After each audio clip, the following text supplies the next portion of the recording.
What's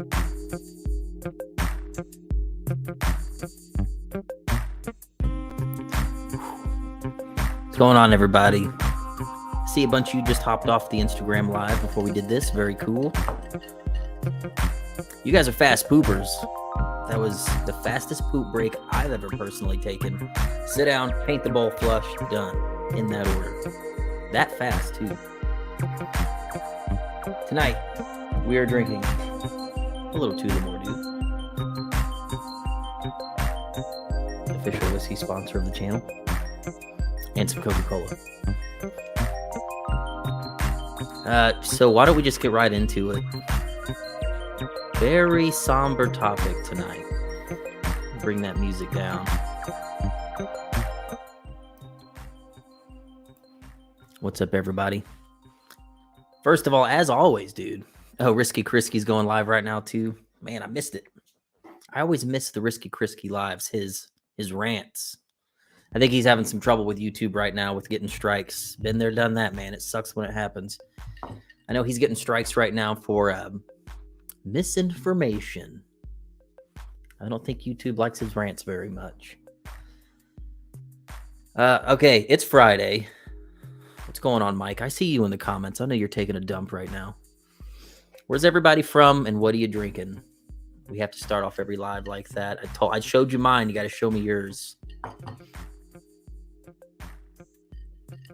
Yeah, that's a good point, SF. 545 is temporarily gone. It's all going to the war in Ukraine and Russia. But if there was no war going on, I guess that is it's an interesting question. If there was no war going on and we still had the Russian importation ban, we still wouldn't be getting that ammo. But if there was no war, there would be no Russian importation ban for the ammo. It's just a whole can of worms with that, right? Weapon genetics. Greatest country in the world. Kirkland whiskey. Very cool. Let me get this bullshit off the screen. Nashville, Tennessee, Michigan, Louisiana. Drinking vodka and Red Bull. Dude, back when I used to go to the bar all the time, that was drink number one, vodka Red Bull. That's how you'd start the night. Wake up. And then I would transition to whiskey and Cokes. And when I was getting a little too turnt, I would slow it down with vodka cranberries to try to hold off the hangover for the next day. Magnolia, Texas, one of my neighbors. Sugarland, Charlotte, North Carolina, West Virginia, Kansas, Topeka, Kansas. All right. Some of you guys were in our live stream earlier on Instagram. We were talking about some tough subjects, man. This is a very interesting time to be into AKs, to be really into them. People that are casually into them, probably not affecting you that much. You probably don't shoot enough to really see the effects of the ammo going away, getting expensive, being hard to find, whatever you want to call it. But those of us that are really into it, man, it's making it very difficult to enjoy as much as we used to. So, in my opinion, right now, we are in the absolute best of times for aftermarket support for any AK, for milled AKs, AKMs, AK-74s, Yugo pattern AKs. There is more aftermarket stuff than ever before. And like I said on the Instagram live, freaking even Midwest Industries is making their own Zenit clone right now. Bar Wars is making Zenit clone for KUSA. PSA is making Zenit clones. Kyber Customs is making Zenit clones through Molotov Manufacturing. We actually just released a video on it. You don't even have to pay Zenitco prices to buy the stuff right now. Like the aftermarket support's through the freaking roof. You can do anything you want. You can throw a rock and hit an AK gunsmith to work on your gun. 10 years ago, that wasn't the case. Like literally pimping out your AK, easier than it's ever been. Ever. Tuning gas is such an easy thing now. And then on the other side of that coin, I have an old Clash Bash coin from IWI. That was really cool. On the other side of that coin, probably the worst time to select your first AK, to select a nice AK, maybe an AK that's going to have some value, an AK that's going to work. And that's what I wanted to talk about tonight. Like, honestly, I got some notes here. I wanted to ask you guys what you think. If some kids fresh out of college, or it doesn't even matter their age, anybody, and they're getting into AKs for the first time, what the hell do they buy right now? I know it's all dependent on how much they're going to shoot, how much money they have to spend, but it's such a confusing time for someone that doesn't know where to look or doesn't even know where to start, what to buy. Can you imagine it? I know we've got some OGs in the comments that know AKs like the back of their hand, and they know what to look out for. They know junk from the good stuff. They know imports from domestic. They know. Imagine not knowing any of that right now and watching some video on YouTube going, damn, that AK looks sick as hell. I want one. Google. And then, starting that whole can of worms. It would be terrible, dude. It was bad when I first got into AKs. Nothing like it is right now. Yeah, I see a bunch of people saying Zastava. I would agree. I would definitely agree. If you can afford an import, buy an import. Hands down, can't go wrong with imports. They're going to hold value better than an American AK ever will. That is a hardcore fact. The Wasser is a great option. If you're okay with getting really shitty furniture, which is what they come with now, take that shit off. Buy you some nice laminate. Buy a Wasser. Absolutely. You can still get Dracos.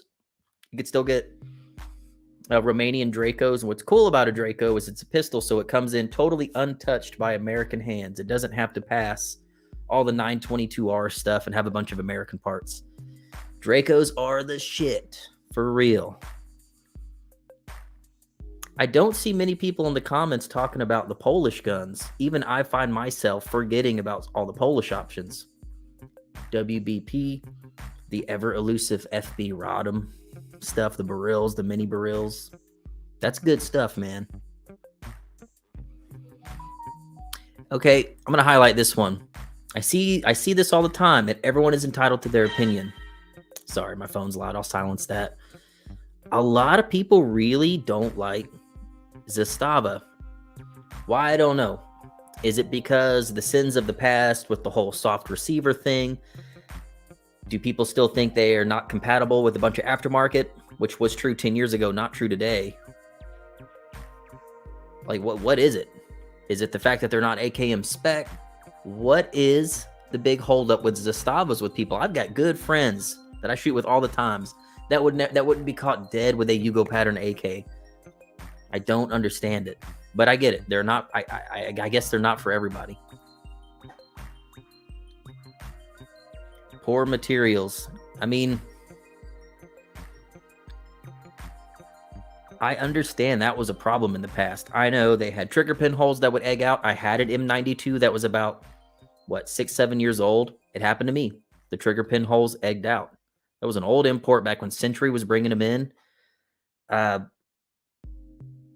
They have definitely gone through some changes now that they are their own importation firm. Like Zastava USA imports them straight from Zastava. They 922R them. They put them back into carbine form here themselves. The barrels are chrome lined. They're finally bulging the receivers to fit the bigger trunnions. None of that was sold before, back when Century was importing them. And that's when those guns looked like absolute dog shit. If that is still people's opinion because of all those days, yeah, I get it. Don't buy the old stuff. The new ZPAP stuff is awesome. And you can get that for $1,000 or less. You're not going to change my mind that is not the best option right now for sub $1,000. And you get an import. If Zastava goes away tomorrow, your import in a year's time will be worth twice as much that you paid $1,000 for. Imagine that. We've never had an America without Yugo pattern AKs. Zastava has been sending stuff over for a long time. If that ever stopped, all that stuff would double in price. Happens to every single import the second we lose it. You could buy an SLR 107 for $1,100 4 or 5 years ago. They're $3,000 plus now. Why? Simply because they stopped coming in. SLR 106s, they were 5.56. You couldn't give those guns away when they were available. People talk shit about them all the time. Now they're considered like the king of the castle when it comes to NATO AKs, and they're selling for $3,000 plus. You couldn't give them away for $1,000 5-6 years ago. I was buying them on Texas Gun Trader for $800. I bought 3 of them for $800 off Texas Gun Trader. People didn't want them. Yeah, but Zenitco not fit my Yugo. Yeah. So I know Tony at Molotov Manufacturing. He's making the Zenit Clone lower handguards. He's making Yugo pattern very soon. Doesn't have an upper, doesn't couple to like a B33 style dust cover, but if you like the Zenitco style lower handguards, he's making a Yugo pattern right now. He's already got it 3D printed. It's going to be available very soon. And I promise you, that stuff is so popular, he's not going to be the only one.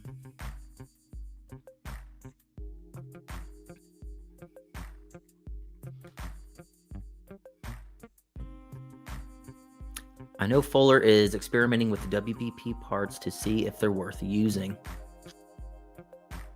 Yep. I remember seeing, here, I'll start highlighting these. I remember seeing a 106 for $950 and laughed because I was like, who would want a 5.56 AK? I was like, when you were laughing, I was over there offering the guy $800 and walking out with it. That was me. And what's up, Balaclava Bandit? Hey, go subscribe to his YouTube channel. Really awesome dude in person, makes really fun content, has some really cool guns. Stormworks makes a great ZPAP adapter for the M90. Dude, everyone's making adapters. I don't know if you guys follow me on Instagram, but I just made a post today. I literally today mailed my M90 to M13 Industries. It's going to get a barrel chop.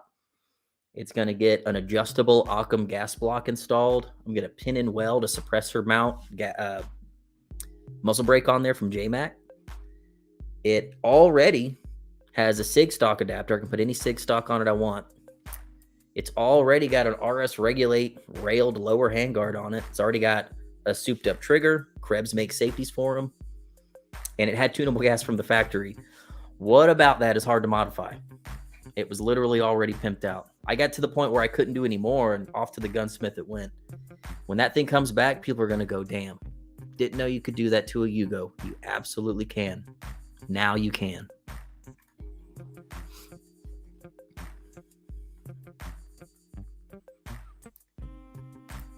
Hey, dude, it's going to happen.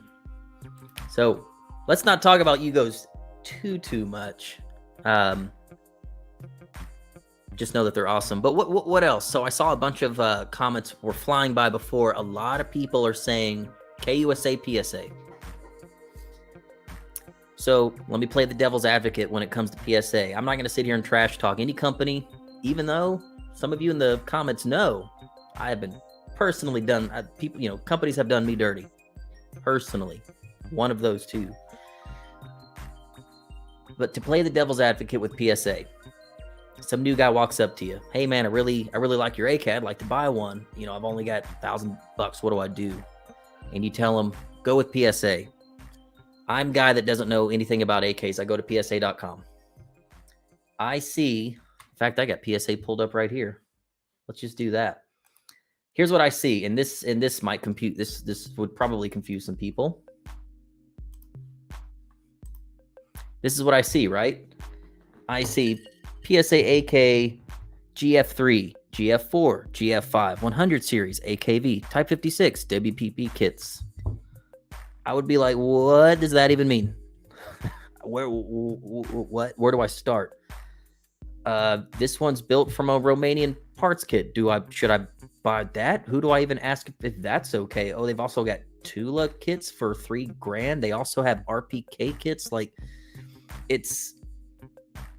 it would hurt someone's brain to have to dig through all this and figure out where to spend the money. I mean, a Romanian kit build from PSA is not that much more than like a GF4 or a GF3, and it's probably going to work better. Let's just be honest.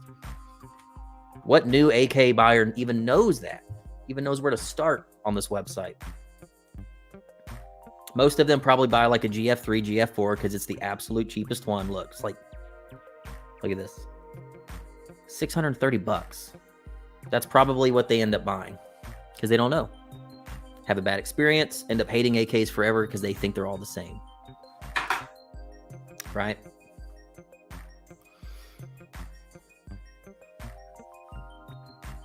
And hey, you know what? I got nothing against PSA.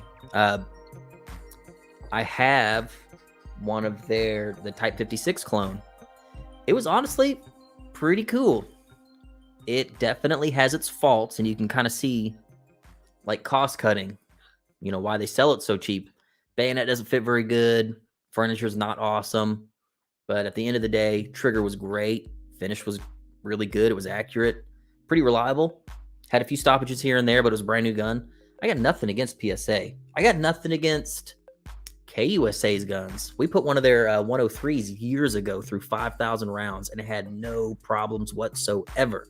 Nothing.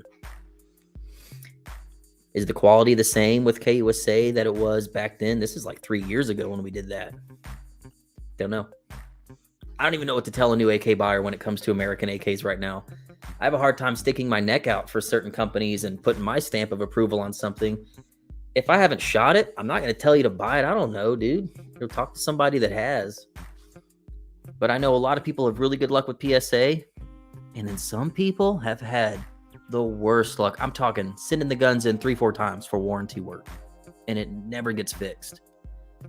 Kudos to PSA for always taking the gun back and trying to fix it or just replacing the gun. That's cool. But that can't be the story of PSA, is having really good warranty. It can't be. It's got to be better than that. But then again, I know people that bought some of their Romanian kit builds and some of the Russian kit builds, and they're like, dude, these things are great.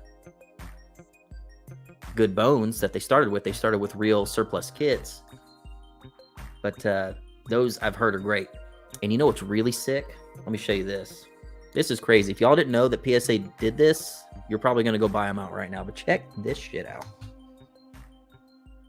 I'll show you. I didn't know this until Ben told me one year at SHOT Show. Do you guys know PSA is building Romanian RPK parts kits? And they're literally in stock right now. Do y'all know that? They're $1,500. I'm sure it doesn't. I'm sure it's got an American barrel, whatever. It's a freaking Romanian parts kit, which is sick. Doesn't have a carry handle, which is kind of a bummer. But it's $1,500. Got an optic rail. Has surplus wood. Got the bipod. Come on, man. An AES 10B from Century right now, or at least the last time they were sold, they were like $22.50. That's not cheap. Yeah, man. And you know what's crazy? PSA does not promote the fact that they build these parts kits. They don't promote it that much because they really don't want to like cannibalize sales from the American-made stuff. That they want that to be like outselling all the parts kits. So they really don't promote them much. But that's pretty cool. Yeah, the RPK is in stock right now. Oh, there it is. Thought I lost it.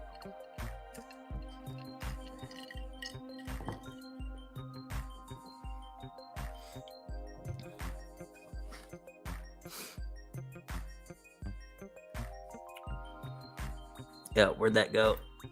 I mean, my Zastava M72 doesn't have a carry handle either. Did any of those ever have carry handles? To my knowledge, the only RPKs that ever had carry handles were the Romanian RPKs. And what I didn't know this. I was talking to Zach, Brennan Herrera's head gunsmith, Zach Schaefer. I had actually brought my AES 10B to a match with the carry handle, my RPK, and he's like, did you know that the Romanians only put the carry handles on the 7.62 to be sold to the American market, but it was actually a carryover from the RPK 74 that the Romanians made. That had a carry handle. And they just put some of those on some 7.62 kits and sent them over to sell to us. I was like, bro, I didn't even know that. That's freaking cool.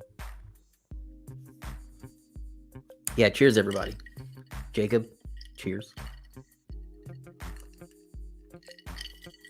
RPKs are silly and semi-auto, dude.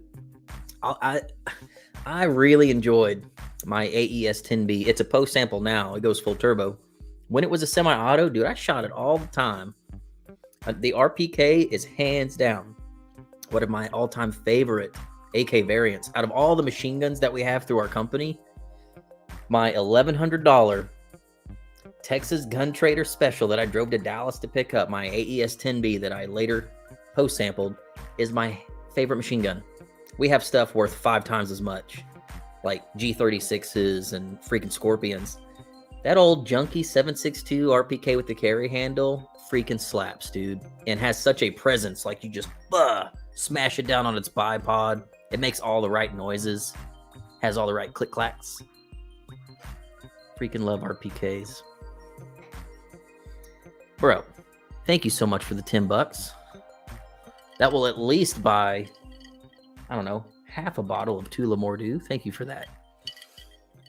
He says, looking at 5.56 AKs for a project.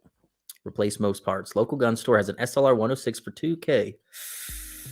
Don't mind paying SLR price, but haven't heard a good explanation as to what I'm getting out of SLR versus IE newer PSA. You're getting a lot. Not even in the same ballpark, the same gun. You're getting cold hammer forge, everything. Chrome line barrel, cold hammer forged, trunnions, barrel properly. It's just a properly made gun. It's basically all a 106 is. It's an AK-74 that has been rechambered to 5.56. They are basically identical. You can put a 5.45 mag into a 106. It is almost identical. You can use the same gas blocks. You can use the same almost everything, right? With a PSA gun, you're getting reverse engineered parts. With any of these American companies, that's one thing you have to remember. You are always going to get reverse engineered parts, most of which don't have data packs. KOSA is the only one that claims to and probably does have the data packs. PSA does not, so they are reverse engineering and they are doing trial by fire to get these guns to work. That's what you get when you buy an imported AK. You're buying an AK built on Comblock tooling that was long since paid for decades ago. They don't need to make money on the tooling anymore on you. That's been long since paid for. So that's why they were $1,100 back when they were sold. And you got a gun that it was fine. Everything was worked out. Totally good. That's why, and the other part of it being so expensive, it's Bulgarian. It's a true import. They're never coming back in. Bulgaria is never going to sell us stamped AKs ever again, everybody. At least the side folders. They're never coming in again of any caliber. That's another reason that gun's 2K. And 2K is honestly cheap. They usually go for more. So, buy that for 2K or spend what? $1,200 buy a PSA AK and 5.56. Maybe it worked, maybe it doesn't. Maybe you got to send it in for some repairs. I would pay the 2K. Buy once, cry once, get the 106 while you can at that price. You're never going to lose money on it, ever. Okay, rant's over. Thank you for that tip, by the way, man. Really appreciate that. Get back. Is Big Dick Rob in the chat, Cody? Is Big Dick Rob here? Local celebrity. Freaking letting it all hang out at Kalash Bash and Lethal Weapons. So don't sell the 107 FR? Hell nah, dude. No.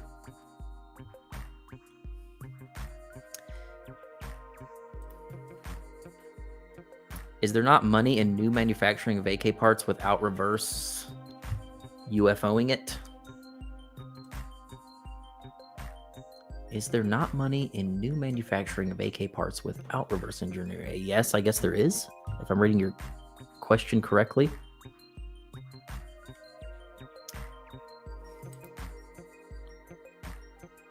What do you think spinning up your own AK manufacturing shop? No. Oh, no. That's a bad idea. No one should do that. Cody, start manufacturing your own AKs tip to butt. Let me know how that goes for you. In fact, let us know what you think about that.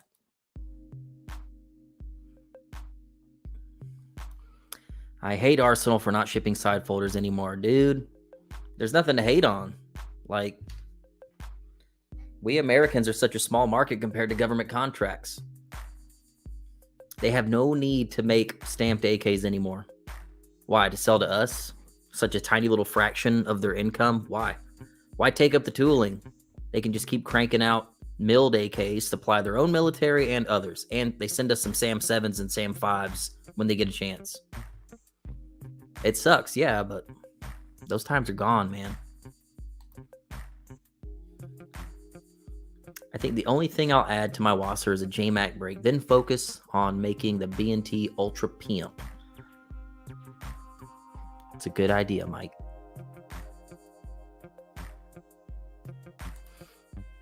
$20-inch barrel MR556 versus RPK Meltdown. Yeah, that'd be cool.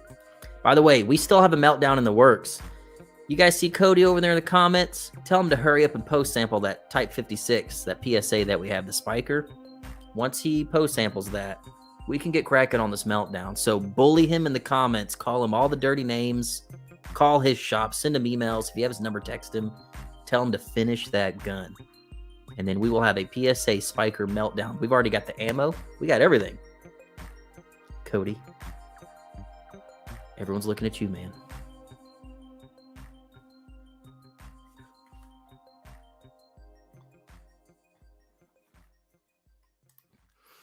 Would you consider an original pre-fime Russian SGL-21 to the Gucciest of Gucci AKs in the US?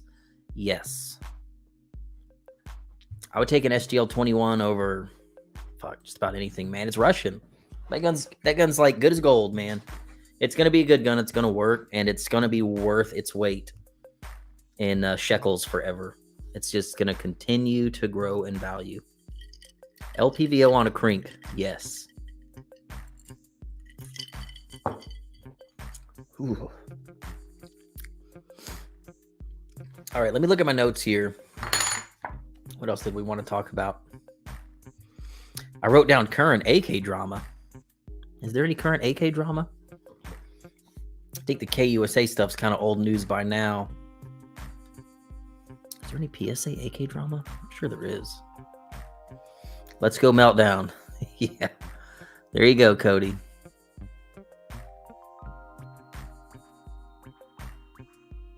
Let's see here.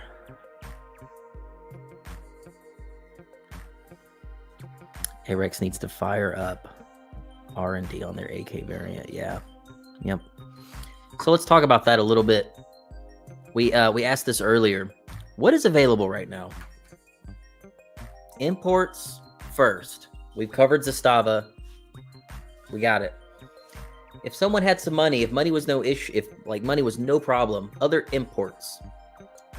What imports are available right now that are worth buying? Hit me in the comments. Import wise, what's available right now that you would buy? What is Clayco's under $1,000 import? We already talked about that. Zastava, M70, easy, bam, can't go wrong. So so except Galil's. Let's take the Galil Aces out of it. I see WBP, the Barils, yes. NK kits, yeah, it's a kit though. Let's talk about functioning guns, an actual gun, a firing gun. The Baril, the Sam 5, Checkpoint. Dude, is Checkpoint, do they ever have any VZ58s in stock? They're never in stock when I go look. The Jack, sorry, I keep burping. The Jack 556, man, I've had my eye on one of those. I gotta see what it'd be like. Polish Pioneer or Wasser or Z-Paps. Mini Baril is under 1K. That is crazy that you can buy that gun for sub 1,000. Go buy Mini Barils right now. That's crazy that it's sub 1K. That's a gun that you can sit on, and when they go away, that'll triple in price. Look what happened to the old Archer Barils that came in and then left for years. Those, I think Royal Tiger imports. No, IO is bringing them in. And they got extremely valuable. And now Barils are like everywhere now for like $1,500. The FEG HD18 SVD. Yeah, okay. $7,500. But man, it would be so cool to have an SVD. God, it would be so cool. Galil Aces, if you can get them. Let's talk AKs though. Like we said earlier in the chat, the Ace is awesome. It just does not scratch the AK itch. An Ace is an AK. Long stroke gas piston. It's basically a milled AK. We got it. I think the Galils, old ARMs, the old Galils, the new Aces, and the Gen 1s, Gen 2s, They are like their own vibe. It's not an AK vibe. Doesn't really scratch the AK itch. They're their own vibe, and it's a really good vibe. PSL is only $2K. Yeah, but man, that is not a $2,000 gun. VZ58 5.56. Atlantic has them. Cool. That'd be a neat gun to try in 5.56. So while we're thinking about it, let's just take a look here. Okay. We were looking at PSA earlier. We know that they do some kits, but if we go to Atlantic Firearms right now, right here. This is all of their AKs, and I even have in stock clicked. So if you were going to go to their website right now, the first thing you see is all the milled stuff from Arsenal. Look how expensive this stuff is. SAM 7K, $2,000. SAM 5, $2,000. SAM 7 SF. How is that only $100 more? $2,000. And then basically a bunch of kit builds. And here's a company I've never freaking heard of. What is KAM-17? It's called the KAM-17 AK-47 rifle. Has anyone ever heard of these things? They're $775. Never heard of them. Nope. Matt Borson, never heard of them. If you've never heard of it, you don't want to be the first nerd on the dance floor buying one of those things. So the next page. It is kind of cool that Arsenal does kit builds. It's actually not a bad option, I think. Yeah, here's another one. KAM-17. What the hell is that? I wonder if this is like a, Atlantic, sometimes they'll like contract some builder. They give them a bunch of kits and they make them. But I read the description on one of these and it said these are made from like a lot of brand new American parts. So I've got, that one's even cheaper. I don't know. I've never heard of those before. Has anyone heard of those?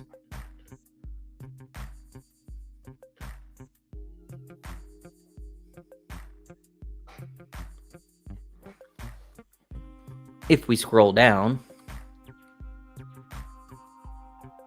Oh yeah, they got these Hungarian builds. That's kind of interesting.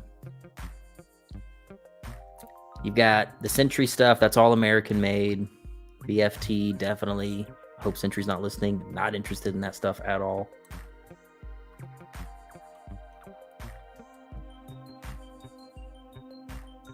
And this is that's that new Romanian AK that we don't really know where the hell it's made. Yeah, that's a weird one. And these are interesting too. It's basically they call it the Wasserton Paratrooper, but it's got a Draco length gas system. It's basically a Draco. You know what sucks about these though?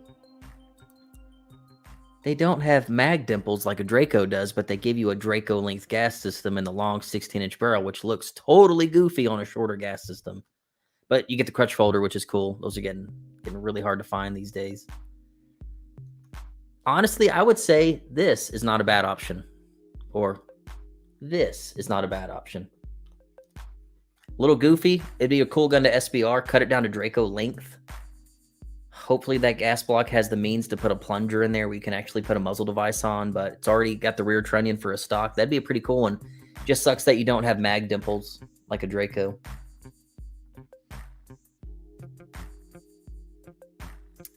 Damn, can you believe that? A Draco is more expensive than the Paratrooper rifle. That's so crazy. Oh, what timeline are we in right now, man?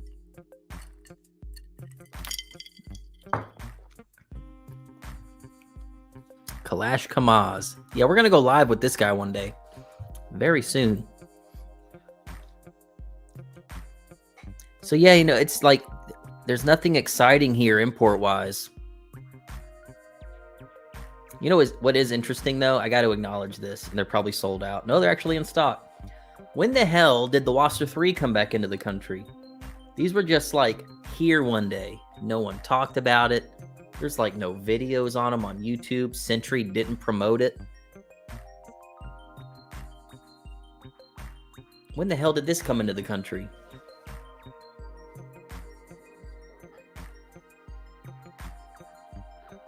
You know, the one thing that sucks about these, other than the very expensive Weiger mags that the Wasser 3 takes, I don't know what else works in these. So magazine-wise, I don't know. If anyone has one of these and you know what other mags work, that would be good to know. These things are like $1,100. I'm sure they work just fine. But if all you can shoot are the Weiger mags, I would say don't buy it. Those mags are expensive.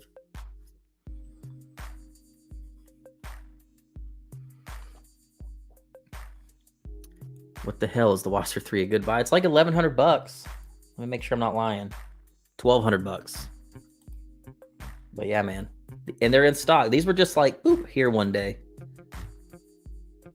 Ooh, look how deep that rivet is right there. Do y'all see how deep that is? It's not the prettiest gun. Barrel's missing finish right here where they press the gas block on. You see that? It's like bare metal.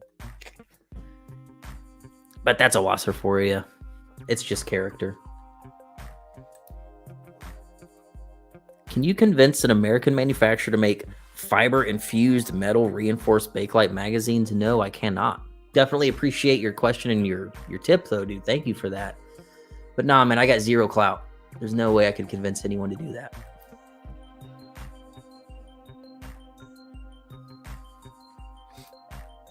Yeah, man, that's an interesting one. PSLs? Who said PSLs were $2,000? You playing a joke on me, Gypsy. $2,500 right here. This is pretty cool. At least it's not a freaking Visca Draco. A real Draco. 24 karat gold. It's got the pearl grips. I would totally own this. I don't know if Mario's in the comments. I would totally own this. If you're a first-time AK buyer and you trust my opinion, buy a $4,000 gold-plated Draco. Can't go wrong. That should be your first purchase. Easy. Weapon genetics, I agree. I think that's where we should take the conversation now, man. Let's talk ammo. This is really going to make you mad. Makes me mad. I hang out over at Cody's place all the time at Weapon Genetics. Awesome dude. If you're in Texas, need some gunsmithing done, swing by. You know what Cody loves at his shop? Just Google his address. Don't call him. Don't email him. Just show up.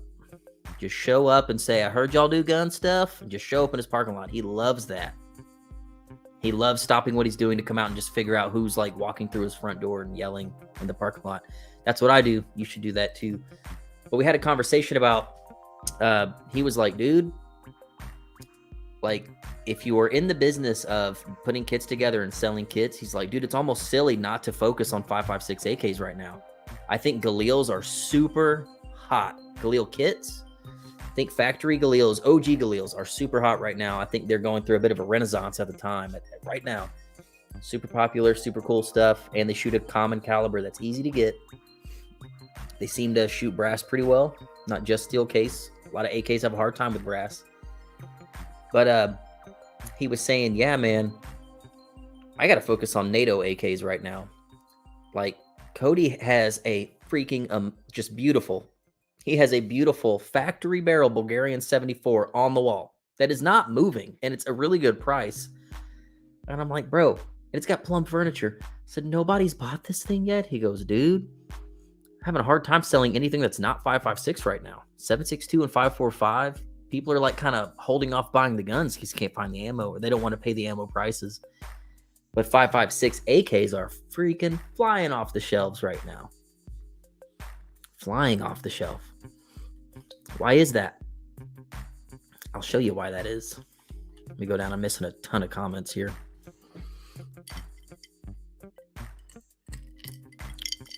Yeah, Matt Morrison. Galil kits have been cheap forever. And the magazines.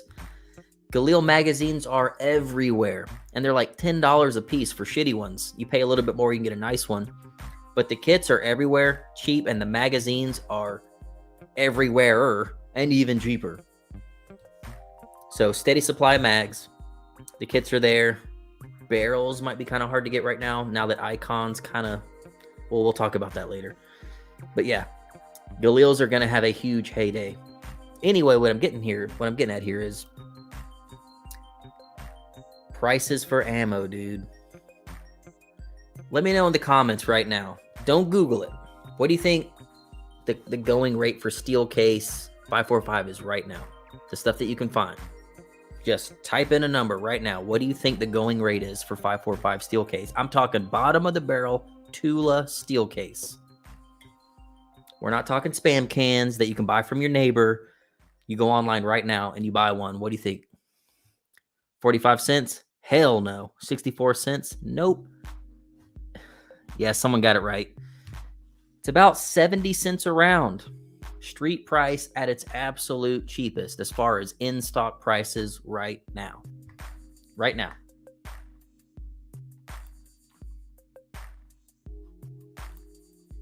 Here, I'll share it. Let me share this with you here.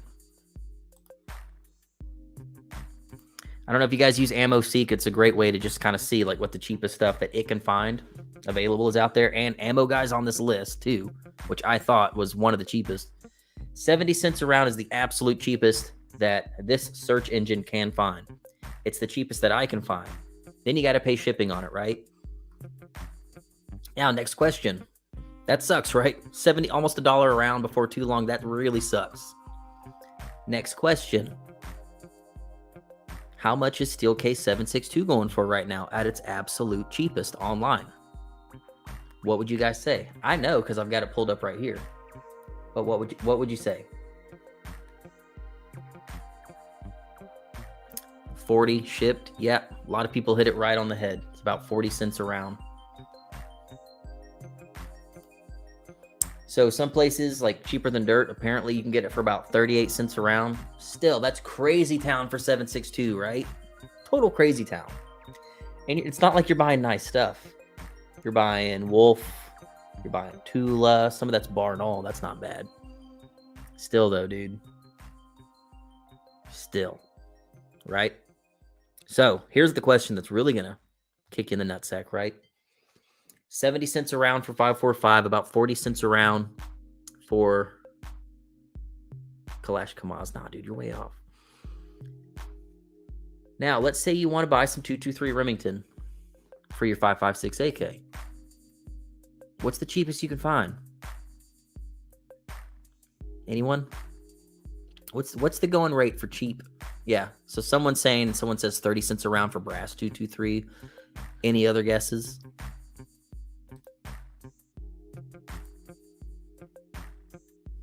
$30, 30 cents, 34 cents. You can buy right now brass case for about 31 cents a round. So, question. How can anyone with a brain go online and pay more for steel case ammo than what they can buy brass case ammo with very similar ballistics and feel? 545 definitely recoils less. You got me there. But how can anyone in their right mind pay that much more? We're talking like a 40 cent a round difference going from 545 to 556. We're only talking about a 10 cent difference, okay, for 762, but that is going to change very soon. It's only going to get worse. And the brass case 223 is probably just going to get better. It starts to become, and it sucks too because we love that round so much. We love these guns so much, but dude, it's really hard to justify it.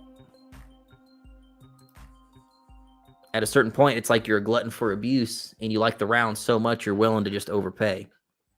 I get it because 545 is life. You're right. Love this stuff. It is my absolute favorite cartridge to shoot. It feels so good. The gun just has no recoil without touching it. It's amazing. The ballistics are great. Walks out to 600, 700 rounds. It walks out to 600-700 yards. So easy. Awesome round. I don't think it's 70 cents a round awesome, dude. Nope.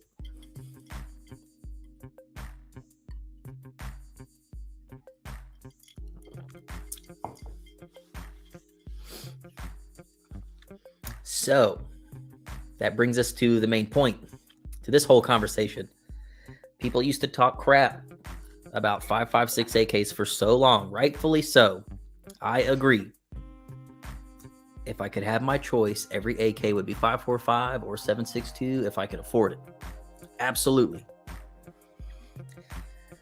But at a certain point, you really have to ask yourself, how much do you enjoy shooting AKs? Do you enjoy it more than having to stomach that it's not shooting the exact round that you want? Do you like shooting it so much that you're willing to put any freaking round through an AK just to go out and shoot AKs, which is kind of where I'm at. If that's how you feel, dude, you're just going to have to buy a 5.56 AK. You literally have gunsmiths in this chat saying we are going to start heavily focusing on only building 5.56 AKs because they'll sell and people can enjoy them. They can afford to shoot them. They can find the magazines. Magazines are all over the place now. Now that Polish mags are coming in, those mags work in just about everything. AC Unity mags work in just about every single 5.56 AK variant, which is crazy that works, but they do. And you've got Galils everywhere. Magazines for Galils everywhere. Galil Aces everywhere. So as much as even I hate to admit it, man, 5.56 AKs are going to be the most popular AK before very much longer. It's just going to happen out of pure necessity.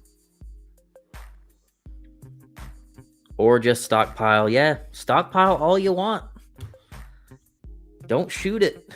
I mean, I shoot. Like, look, this ammo pile is constantly going up and down, up and down, up and down, because I shoot constantly. There are people out there that are very casual AK shooters. And for you guys, yes, you stockpiled your ammo when it was cheap. You've got enough ammo for a lifetime because you shoot once every 3 months. Awesome. I'm so happy that you have enough ammo. For me, that ammo would last a year tops.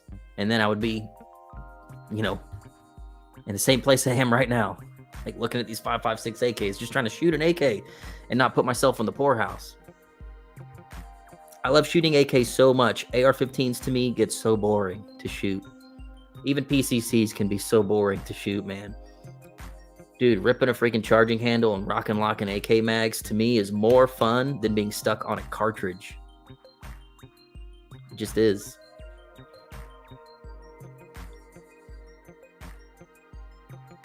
It's a good point, dude. Yes, 5.56 AKs definitely recoil more than 5.45. Absolutely they do. Couple of clicks from a K&S piston, you can't tell them apart. And ballistics, I literally zero 5.45 AKs and 5.56 AKs the exact same way at 50 yards. I have the same holds out to 500 yards. They almost do the same shit. And I know there's people here in the comments that would totally agree. The magazines, dude, there's freaking people making... I think I've got one. I might not have one. Let me see here.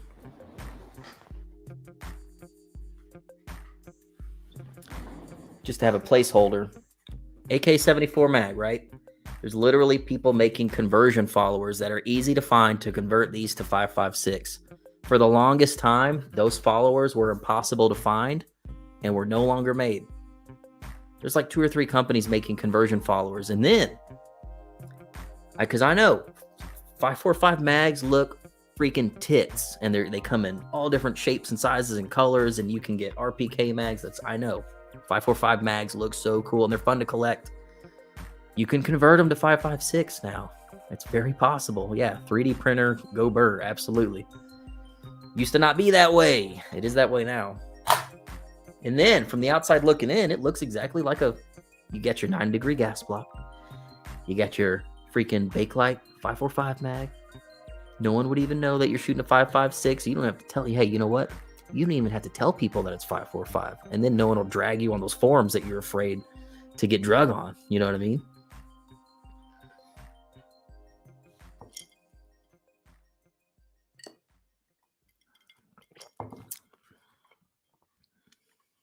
Yeah, Pod Arms. Pod Arms makes conversion followers for sure. Yeah, man, that's a tough pill to swallow, even for me, dude. And I'm a sucker, dude. I got into 5.45 late. I got into 5.45 like a year and a half ago. Got my first parts kit put together. Love it. Done very well with it at competitions. I love shooting it. just about as much as some of my other favorite AKs. I love my 74. I mean, I would marry it if I could. And Rachel would be my second wife. I would. But I can't afford to feed it. I can afford to feed Rachel, so I'll marry her instead. But it just sucks, man. It sucks because they are so fun to shoot, and it just sucks. It sucks that 545 is going to be a thing of the past, man. I've got notes. I'm looking at my notes here. Are you a fan of 12 gauge AKs? Dude, I used to have a Vepr 12 that I would shoot at 3-gun matches all the time, back when I thought 3-gun was fun, and I think it's not fun now. Yes, I think Vepr 12s are super cool.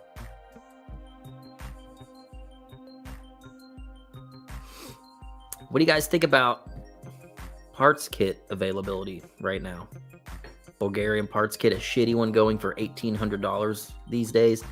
This always takes me back to my the first thing we talked about. Like, I know there's a lot of OGs in these comments that have been doing AK stuff since the 90s, and we have all the cool stuff. We have it. It doesn't matter to us how expensive stuff gets. We've got a safe full of the cool stuff. We just don't need to sell it, and then we'll always have some nice stuff, right? But man, these youngsters, we were all that age once. We were all wide-eyed looking at AKs, wanting to know about them, wanting to learn about different variants. We wanted to buy our first one and, stockpile some ammo. Dude, they've got it so bad right now. They've got it so bad. And kit-wise, dude, young people aren't even getting into kits. They're not. That whole world, eludes them. But it benumbs them. They just not even appealing to them. Why would it be? They're so expensive. Most of them can't even tell them apart. They don't get it. They're like, you're telling me I got to spend $1,800 on a kit and buy a receiver and buy a barrel. Now I've got $2,300 in this kit, and then send it to someone to build. I can't. It's not like an AR-15. I can't build it myself. You're telling me I have $3,000 in this kit build? Yeah, man, that's what I'm telling you. But it's fun though. Kit building's fun. Yeah, that right over their head. And I don't blame them. I'd be like, nah, dude, I'll just buy a PSA like my buddy. My buddy has one. I shot it a couple times and it seemed nice enough.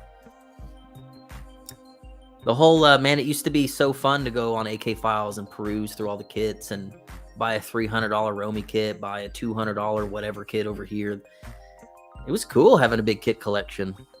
Even Galil kits. I remember a bunch of them hit the market 2-3 years ago. I bought a couple for nothing. A couple of those are machine guns now. But yeah, man. I just feel so bad for these young kids getting into it. Not even young kids. Anyone that is coming to the dark side and getting into AKs. They didn't get to experience that time when kits were everywhere and it was cheap and it was fun to buy them and see all these parts with wear and maybe find some wood with trench art. They don't get to experience that. That whole era was just so fun, so cool. Sharky, I remember when East German kits were sub $100. Yeah, man.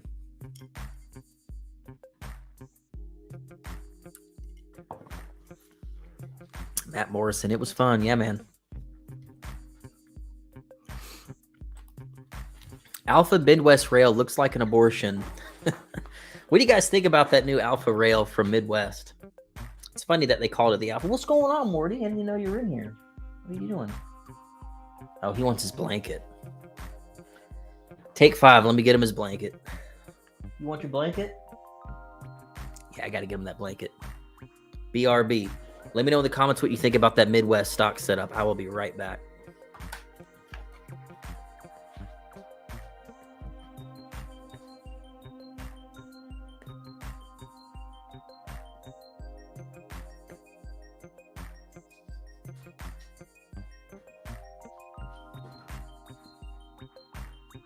It literally has him on it.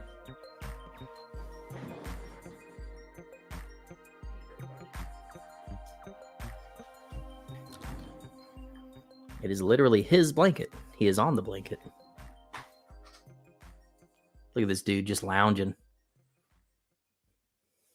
Chilling.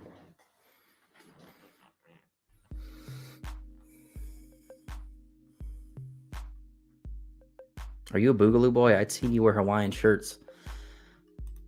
Let me tell you something about that, dude. I was wearing Hawaiian shirts for years before the whole Boogaloo boy started happening. Years before that.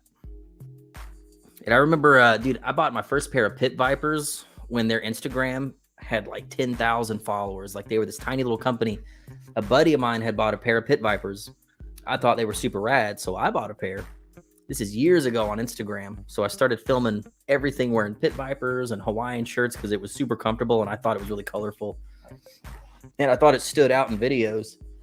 And then like 2 years into it, the whole Boogaloo boy thing happens. And then all the bros start wearing the Pit Vipers. And I'm like, I don't want to wear any of that shit anymore. Because I thought it just kind of ended up being kind of lame. Now there's memes. It's like the Flat Range LARPer starter kit. It's like a Bang energy drink, Hawaiian shirt, and Pit Vipers. And I'm like, oh God. I'm gonna be a meme now. So I don't really I try not to wear that stuff anymore.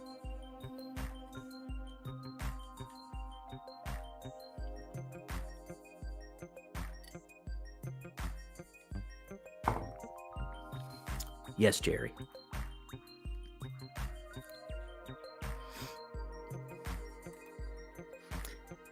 It's funny. Flood Munitions goes, just wear what you want, bro, and look at his image. This dude is like one of the flashiest dudes I've ever met in person. My man definitely, he's got flair. He's got more than the required amount of flair, pieces of flair. I'm talking like chain with a huge gold AK swinging from his chain. That same outfit you're seeing there with his freaking green balaclava at a match. Not even shooting. He's like, man, I'm just here chilling in the cut, dog. Super rad dad right there.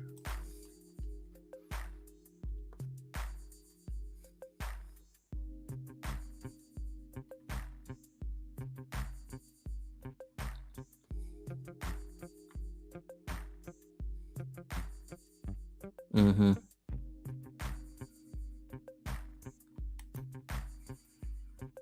What's going on, man? When is your next trip out to the ranch? I don't know.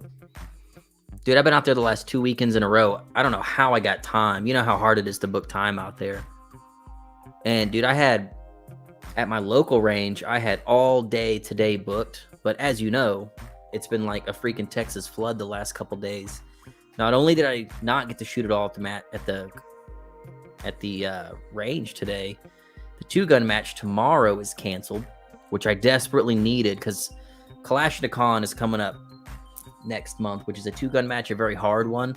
So I signed up for a 2-gun match that was canceled. I'm really hoping they do another one right before Kalashnikon so I can at least get one 2-gun match under my belt before I drive up north and go get my shit pushed in. Which is actually what that trophy is right there. That was second place at Kalashnikon with the 74 on iron sights. And I want first place in that division this year, but I need to practice more.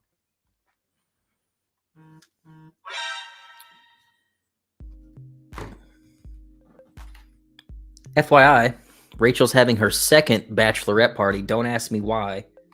But yes, she's having her freaking second bachelorette party tonight. They're staying in a hotel, so you know what that means. Morty, you know what that means. Boys' night! Yeah. Boys' night. I never get the house to myself. It's kind of nice. All right, let me see. I've got notes here. My terrible handwriting.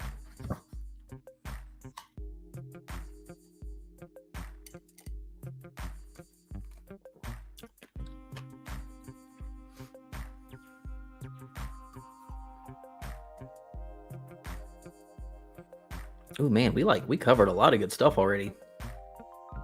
A lot of stuff that no one wants to talk about. That's for damn sure. But we can talk about this topic a little bit more. So at the very start of the chat, we said we are in the best of times and the worst of times. Worst of times so far for ammo and AK options, in my opinion. When not so long ago, the Bulgarian stamped stuff was just flooding in, and man, that was some good stuff.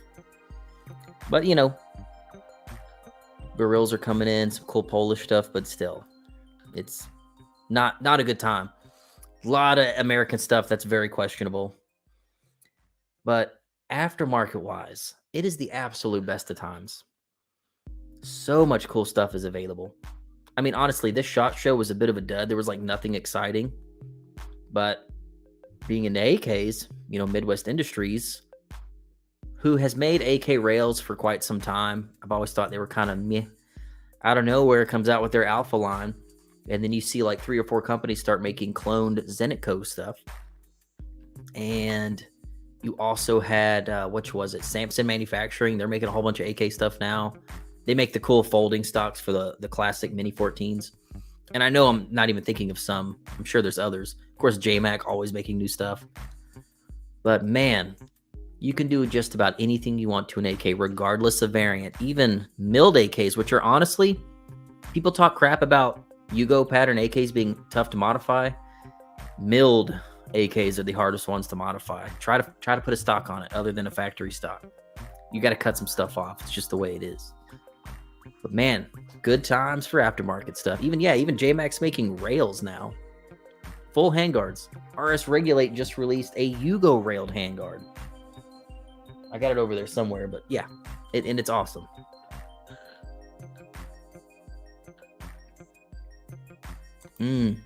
Opinion on the PSA STG 44 Repro. Well, those are the.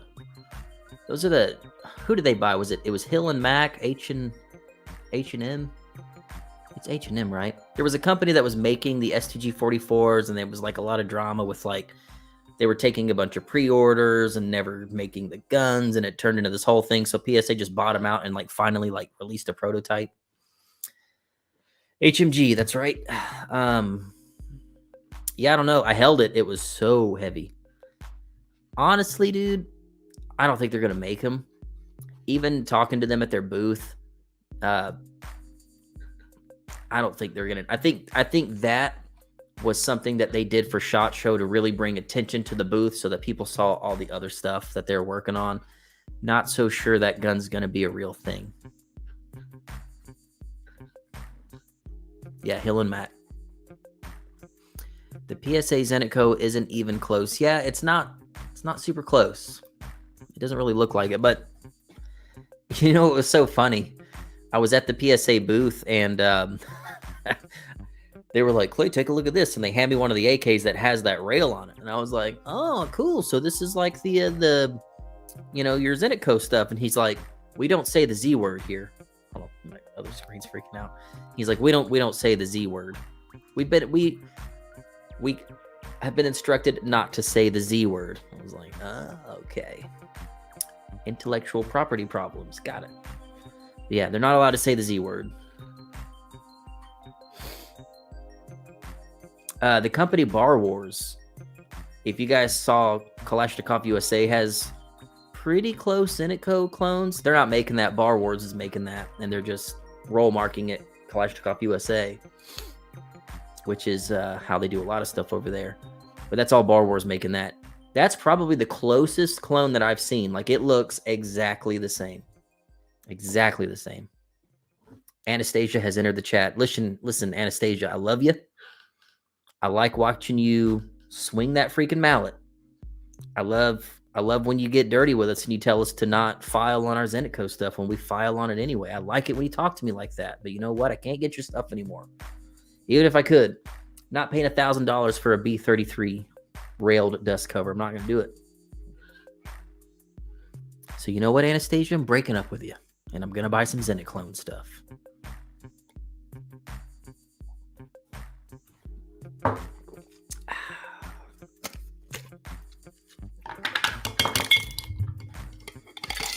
Oh, shit. That's a lot of ice. Need a refill.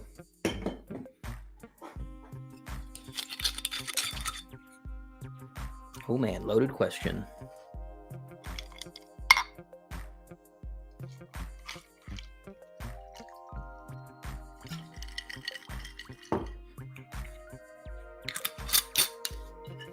And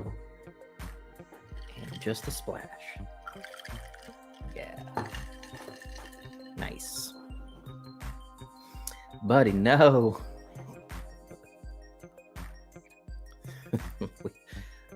I mean,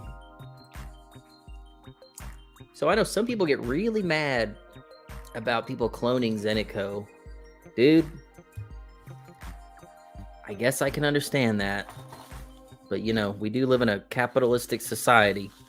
And if there's a hole in the market where there's money to be made, you live in America. You can fill that hole with anything you want. You can fill up that hole and make some money. And you know Russia would do the same exact thing to us, honestly. They would do the same thing. Not the whole country, but there's definitely people in Russia that would do it. There's people in every country that would do it. As far as the whole Russia thing, dude, it sucks, man. Every time I think about that conflict, I think about some real homies that we have on both sides that have feelings both ways. Like, we have some really good buddies in Russia, the Center T people. Like, I mean, hung out with them for days. The Center T crew was just so freaking nice, so hospitable. Dmitry and his wife, some of the coolest, nicest people. Showed us how to really shoot AKs the way Russians do. Awesome. Just one of the coolest experiences of my life. It basically told us that most Russians just don't share the whole political beliefs, but it's like a freaking civil war over there. So it's definitely probably like 50-50. And then on the other side, we have good homies like Andre at Podovach and all the people. I used to talk to the people at Podovach all the time. I forget the girl's name. There was a girl that worked at Podovach that lived in Ukraine. Dude, they would send me gifts. They would send me hoodies. They sent me traditional shirts from their country. They would send so much cool stuff. Like, awesome people. Haven't talked to her since the war started. Andre's the only one, and Andre is stateside. I haven't talked to anyone at Podovach since the war started. I heard the facility's no longer there anymore. Like, it got damaged, and it's just such a shitty situation. When you know people on both sides, it's such a shitty situation. Yeah, like watching brother kill brother. They all look the same, speak the same language. It's just crazy. And we got our country did the same shit. Same thing, man. Andre is gold. Yeah, Andre is one of those people that really makes you, like, if you're born in America, sometimes you get jaded. You forget how good you have it, right? Andre Suliban, that owns Icon Weapons, I used to say the same thing about this guy. People that come from another country to this country really get to see what the American dream's all about. If you were born in this country, you know, you're definitely privileged.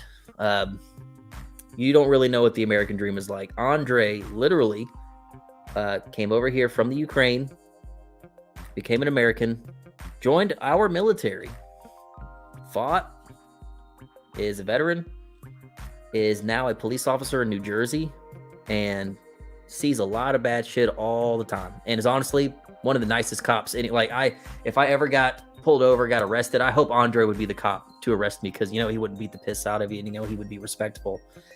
That dude is the definition of the American dream, right? That guy. Suliban, same thing.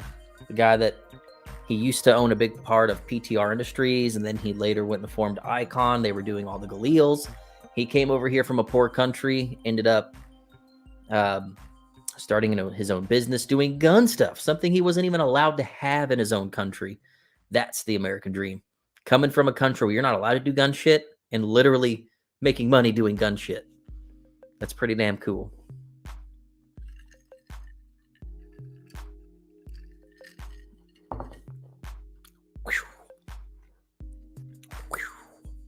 Maybe a little bit more Coke on that one. Ooh, I'm on fire. Ooh. Matt always learning. I see you here all the time. Clay, I couldn't agree more. They achieved the dream. We're born into it. Yeah, man.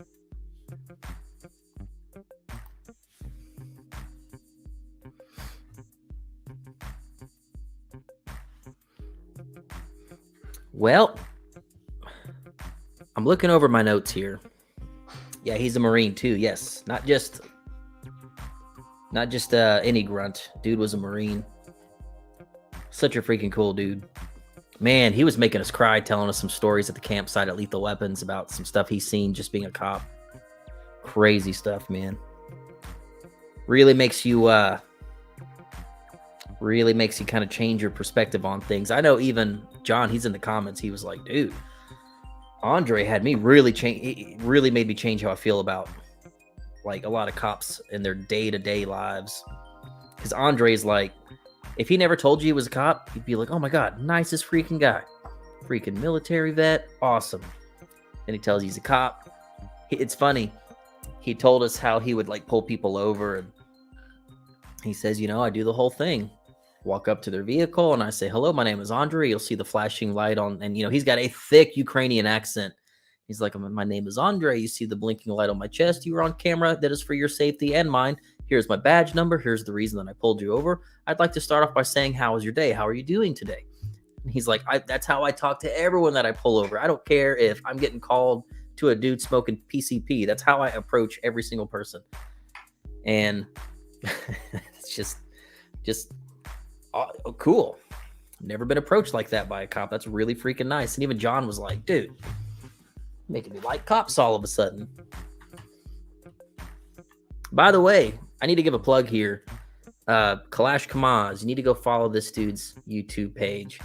My man got shot in the ass not too long ago. It's a pretty crazy story, and it really messed up his life lately. Hurt him financially, had to move, you know, for like his own safety. It was a crazy situation. Like literally, they tried to do a murder on him. And it was crazy because he was just getting back from a big AK match and had literally like taken all the guns out of the car and sits his freaking carry piece on the table, walks outside, starts getting shot at. Like, my man's been through some shit recently, but he's one of the homies. He's a phenomenal AK shooter, awesome AK enthusiast, and I want to have him on a live stream soon. Here. Haven't known John that long, and what's cool about that is we haven't heard all of each other's stories yet, so I think the conversation would be really cool. I'd love to hear his background, how he got into all this. He's quite an interesting fella. So we're going to have him on the next live stream. I think we'll have Cody on that one too. John specifically said we got to get Cody on that one too. So we could have a three-way. Yeah, man, Goblin. Trying to make Clash Bash for the first time next year, dude. You should.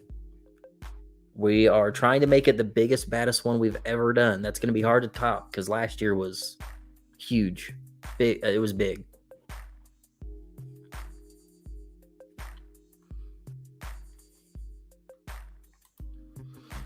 Any experience with Zenitco Chino Sports ammo, like the copper wash stuff? I'm assuming is what you're talking about. I have a line on several thousand and wanted to know if it's decent.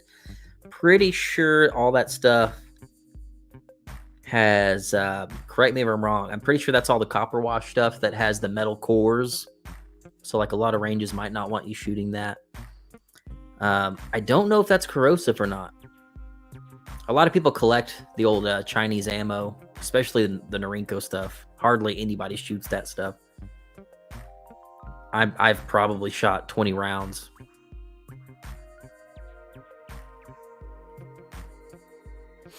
Oh, he beat up Charlie? That's funny.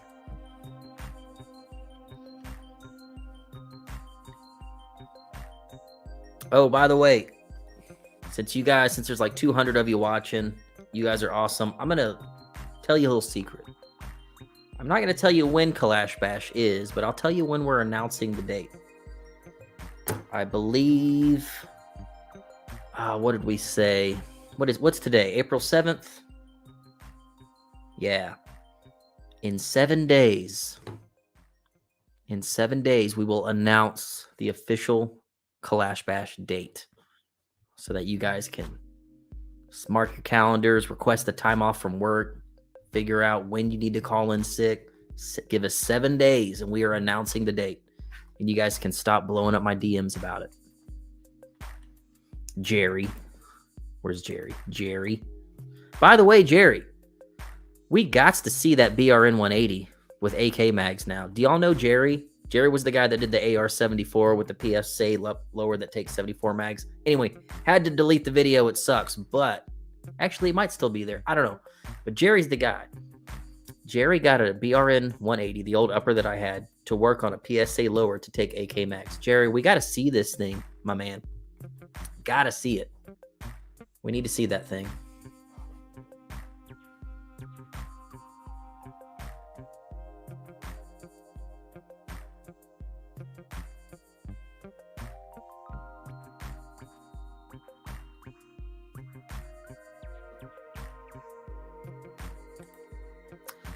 Is Kalashnikov USA welcome back to the bash? We've had a couple of talks with the guy Cody. Basically, anyone that's been following KUSA lately, you'll see this guy named Cody. He's the one kind of making all the public statements. Cody is like he calls it a new director of the company. He's basically like a consultant. Think of one of the Bobs from Office Space that was brought in to kind of clean house. That's basically what Cody is. We've had a couple of talks with him. He is very unaware of all the shit that happened in the past and was very upset to hear about it coming from us because no one there was telling him about it. They wanted to go to it. I don't want to say too much, but they were trying to like band-aid it really quickly. And we just said, listen, we don't want to talk about it right now. We have lethal weapons. We need to like focus on that right now. We told them to let us get through lethal weapons and then maybe we'll have a few more talks.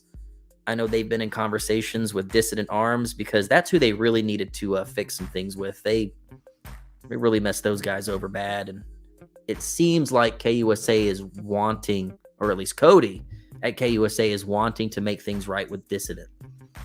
And, and make things right with us too. Not everybody at KUSA wants this. Cody wants this. But there are other people there too that definitely want things to be copacetic again.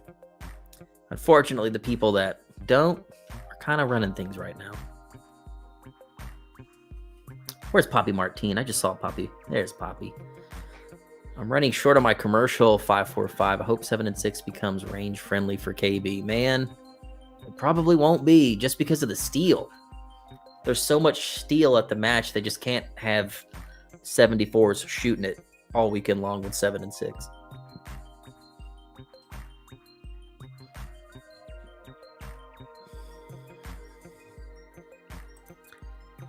You going to be in the gun rental tent again, Cody? Hopefully. I'll be lead RSO again, and ATF dude shows up in a different costume. All right, listen. You guys know that we give big prizes away to the people that LARP at those events. I was so disappointed that nobody LARPed as fake ATF guy at Lethal Weapons. I thought I was going to see some dude LARPing as the dude that was LARPing as an ATF dude. Nobody did it. And Tony and I told ourselves, we were like, dude, if we see someone LARPing as fake ATF guy, instant winner. Like, holy crap, instant winner. And nobody did it. Nobody thought of it. So now that we've been talking about that so much, I'm hoping there's going to be like 10 people walking around LARPing as fake ATF guy. Get them all together for a big photo. Have them all like fan money out. Be so awesome.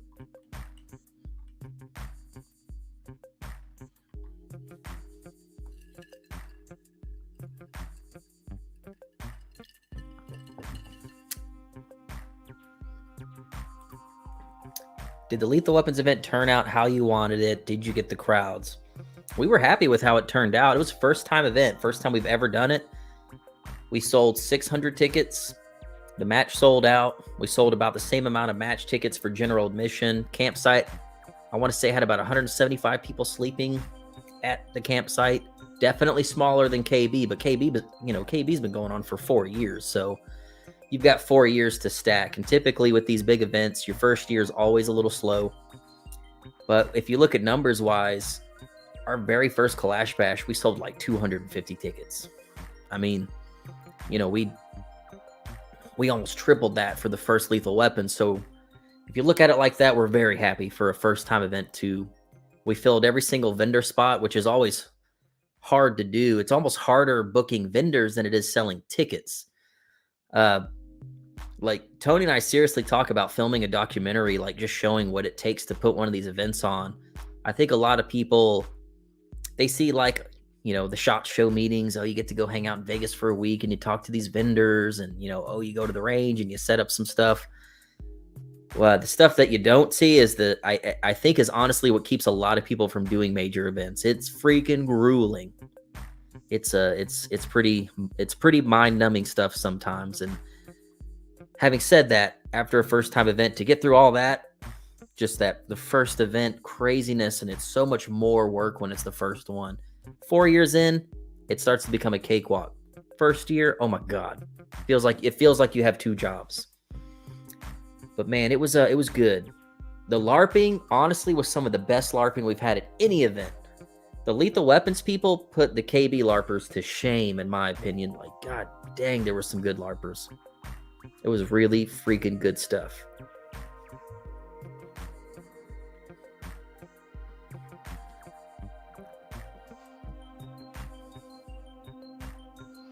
Jerry wants to see the behind the scenes stuff. We literally we're talking to so we have a film crew that comes out to all the events called Encima Media. We were talking about it with him, and we were like, dude, how hard would it be if we just kind of tell you, like, if we have some big milestones, like, hey, we're going to be at the range this day working, there's going to be some good stuff you can film. Like, how hard would it be to, instead of just filming a video about the event where you get to see what happens, but I would love a video where you get to see a lot of the stuff that happens in the months leading up to it, like just the work that goes into it. And then you get to see like the place being built. Like, if you guys haven't seen the Woodstock 1999 documentary, the Vice documentary, it is so good. When I saw that, I was like, dude, I feel their pain. Oh my God, I know what that's like. Some of the struggles you go through organizing all this stuff. I would love to do like a little documentary on like building a gun event. It's such a different thing. There's so many trials and tribulations just because it's a gun thing compared to like a concert or something. It'd be cool to do a little docuseries on it.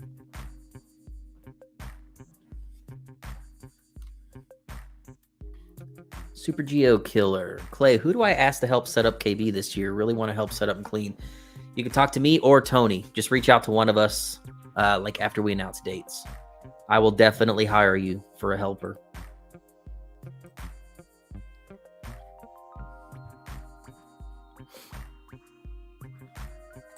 When is the Lethal Weapons Texas video? So I've seen the first edit and it is pretty cool. So they basically almost finished it. It's in the phase now where basically they send us a copy and we get to like we basically, redline it and make a few notes here and there and have them change it. That's what we're doing right now. Seen it. It's awesome. Makes your heart, race. It's fun. We're making a few changes. We're going to send that back to them. Once they make the final edit and we agree on it, we'll have it. And then we'll decide when we want to release the video.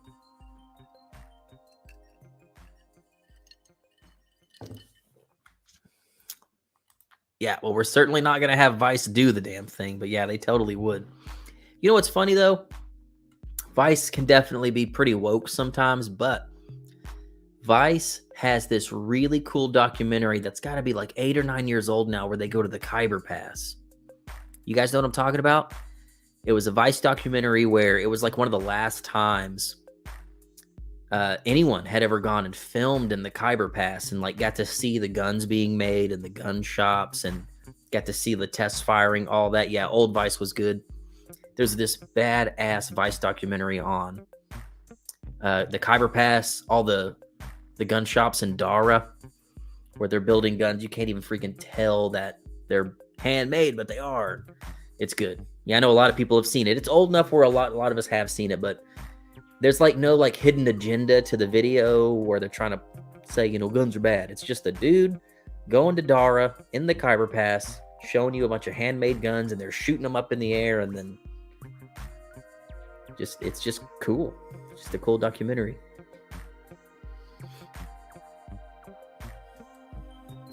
Sarouche.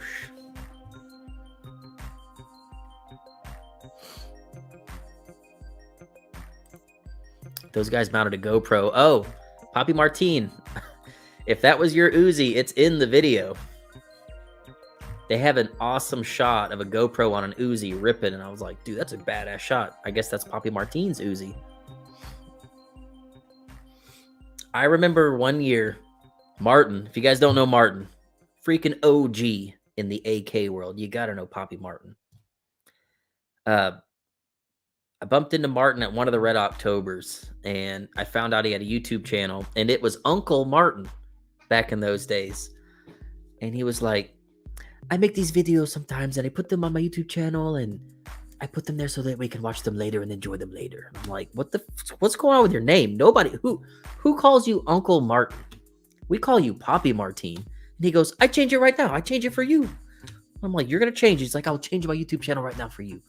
And right then and there, he goes on his phone and he changes it from Uncle Martin to Poppy Martine, which is literally what everyone's called him forever. And still to this day, his YouTube channel is Poppy Martine.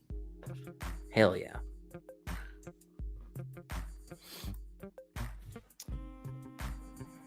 Poppy Martine, remember me? I'm the SIG 550 dude. Yeah, there was a guy with a legit SIG 550 shooting lethal weapons with bipods.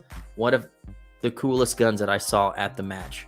I cannot believe someone brought a gun that nice to shoot in the woods for 2 days, getting all those scratches on it.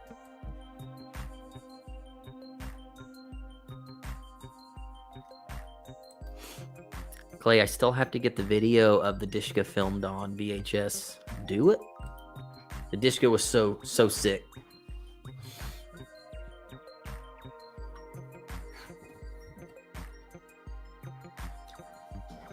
That was fantastic.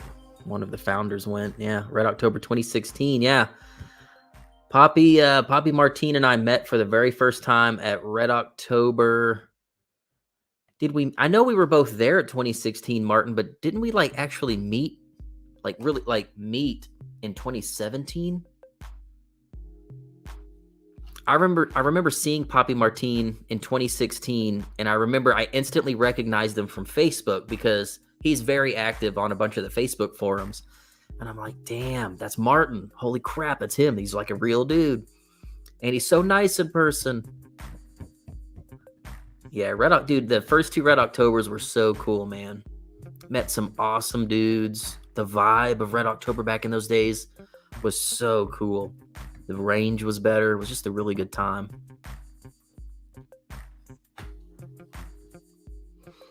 The Dishka should be called the Soul Shaker. Yeah, it's incredible. I think it was like $20 a round to shoot it, but stuff's expensive.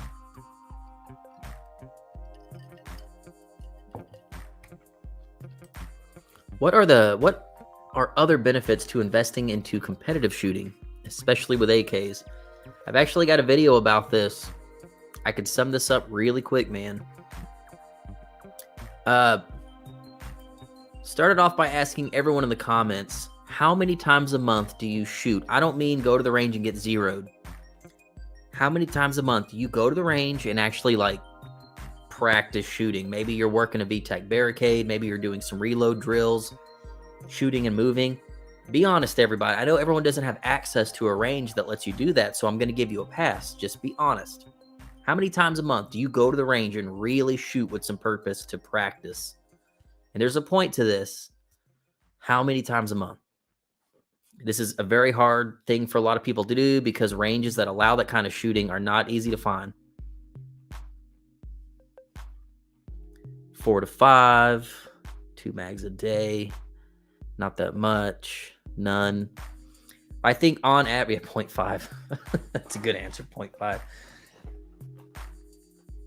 I think on average, the average person probably legitimately once a month makes it out to the range and really puts some rounds down range. Really goes out there and tries really freaking hard to do something. Once a month.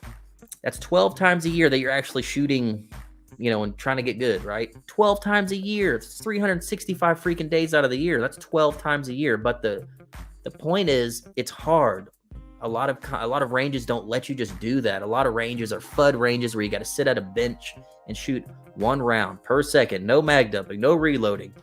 Range goes cold. Everyone goes down range. Reset your targets. Come back. All you can do is zero. If you don't have property or a private range, you just can't go do that. So I get it. It's a hard thing to do. So back to his question, the biggest benefit to investing in a competition is that one day that you're at that match, you get to do so much. You have real pressure added. You are shooting under stress. You're shooting for time, for a score. You have people watching you shoot, critiquing you, maybe talking shit, you know? You are getting scored. People are actually going down range to look at the targets, and they're like, oh, I got to miss here. Oh, I got to miss here. It makes you shoot better. It makes you try harder than you've ever tried because there's real stakes. No, someone's not shooting back at you, but there's real stakes. There is a timer and there is a score. Not only that, you're going to be moving and shooting. You're going to be forcing yourself to reload. You're mentally going to have to be gaming stages. How do I walk on this stage? Where do I reload? Where do I need to move where I can actually see that target, where it's not obstructed by a barricade? Where do I lean my gun on that barricade? Because the rule says I got to touch the barricade when I shoot. There's this whole mental thing that goes into it. So that 12 times a year that you were going to a range, kind of figuring out what you were going to do when you were there. Maybe you buy a shot timer and you go to the range and you're telling yourself, okay, today I'm going to do 1-to-1 drills. And you go to the range by yourself, you do 1-to-1 drills, and you go home and you're like, pat yourself on the back. Hell yeah, I did 1-to-1 drills today. Okay, you do that 12 times a year. Awesome. At the match, that one day, you're moving and shooting. You're reloading.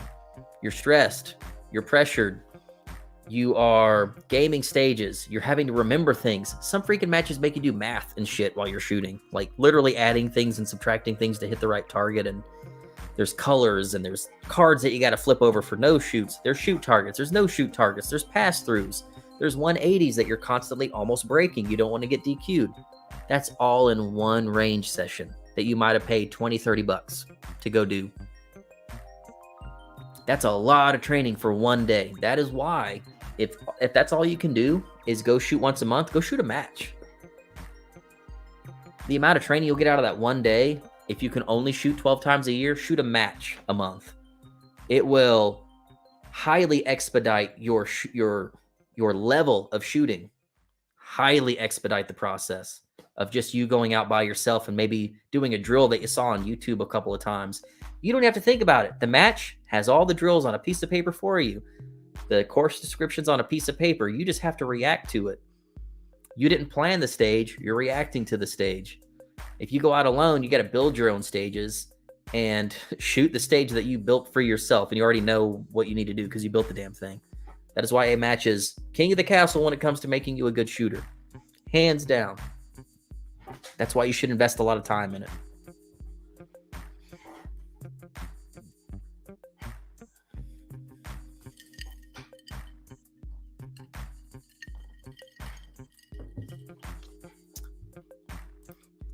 Robbie says, anyone shooting without a shot timer is mostly wasting ammo unless you're practicing tactics. But for shooting mechanics, a shot timer is worth its money 10 times over. Yes, I agree. A shot timer instantly tells you if you did better than the last time. So if you're going to sit there and shoot at a piece of steel over and over again, why not use a shot timer? Maybe you go to a range and tell yourself, all right, here's what I'm going to do. I'm going to shoot that piece of steel from 50 yards. Then I'm going to run 20 yards that way and shoot that piece of steel again. I'm going to force a reload, go down to prone, and hit it 2 more times. I'm going to do that over and over and over again until I do it really fast without missing. Well, how do you even know that you're getting faster without a shot timer? Dude, that shot timer, like he said, is worth its weight in gold. It is a clear number that shows you if you're doing worse or better than what you just did. You might go out the weekend before and do 1-to-1s. 4 seconds. 1 shot, reload, 1 shot, 4 seconds. You might come out the next time and get it under 3. Like you just hit like a 3.99. You're like, hell yeah, and you're still getting hits. Next week, you come out and you do it 2.99 seconds. You never would have even known that you did it that fast without a shot timer. That is proof that you're doing good. And it's like vindication that you're actually doing better. It's like stepping on a scale when you're trying to lose weight. You see that number going down, you're like, yes, I'm doing the right thing. I'm losing the weight. Shot timer works the same way. It has that mental thing. You see the time get shorter and shorter. You hear the hits, and now you know that not only are you hitting, but you're getting faster.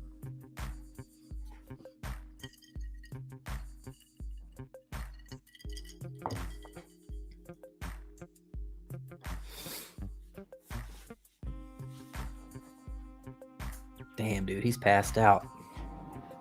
Morty, I thought it was boys' night. Out cold, man.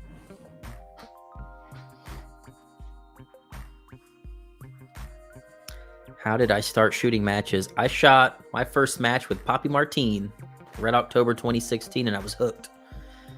I saw Jim Fuller talk about Red October on YouTube on my lunch break one day, and I was like, damn, imagine if I drove 22 hours to Las Vegas or 22 hours to Utah and actually get to meet Jim Fuller, and I get to shoot a match with an AK. Wouldn't that be freaking neat? I'll never do that.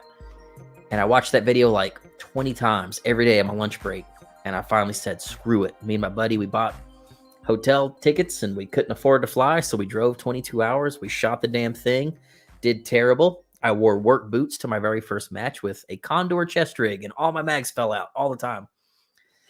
That was my first match. And even though I sucked, I was hooked for life. I literally, in that one match, did more different types of shooting than I had ever done in my entire life. And I went to that match thinking, oh, dude, I grew up shooting. I shoot all the time. No, I was shooting trash my whole life. Shooting at dirt piles my whole life. After my first match, I was like, oh, this is actual shooting with purpose. I want to do this all the time. Ever since then, I was hooked. Like the day before I shot that match, I consider myself a freaking jabroni on a gun. I could shoot dirt fine. After that match, I knew exactly what I needed to do to be a better shooter, and I knew how to do it. I knew how to work practice score. I knew how to find competitions at that point, and never stopped. Yeah, trash is the way. Yes. Hey, holla if you grew up shooting trash. Dude, I grew up shooting trash in my grandparents' burn pile. Like, I was like, hell yeah, dude. They got baby food jars this weekend and freaking throwing baby food jars up in the air trying to shoot it with revolvers. Hell yeah, dude. Poppy Martine, hooked for life. Yep. And Poppy shoots matches all the time, man. He's a really good shot, and he's got exquisite taste in guns. Awesome dude if you've ever met Martine in person.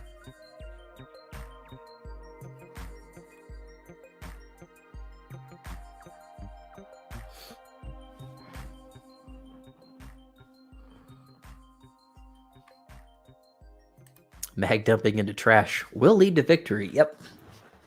I'm not arguing with you there. Dirt is the best target. Cody's backyard is his best target. We all know Cody. We've seen your videos. Hey, Cody, this is Weapon Genetics. We're here at the test fire range. We all know that's your backyard, Cody. We know.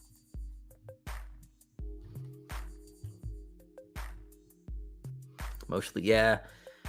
Used to shoot turtles all the time, getting them out of my grandparents' pond. Just look for little heads to pop up.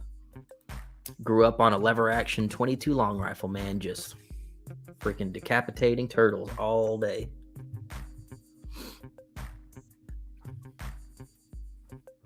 Look, Cody, you got feet pics.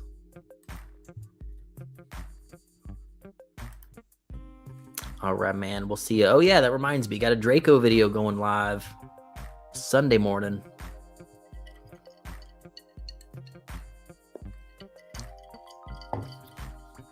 That was a fun video. We actually had, we bought 2 of every Draco. We got 2 micros, 2 minis, and 2 full size.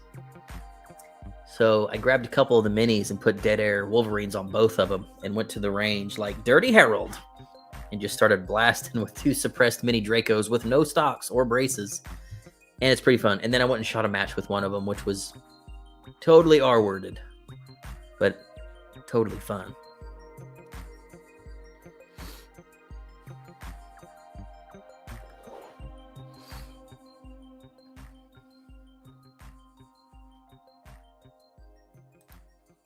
Clay is the Renaissance shooting range. Is the Renaissance shooting range? It is a shooting range.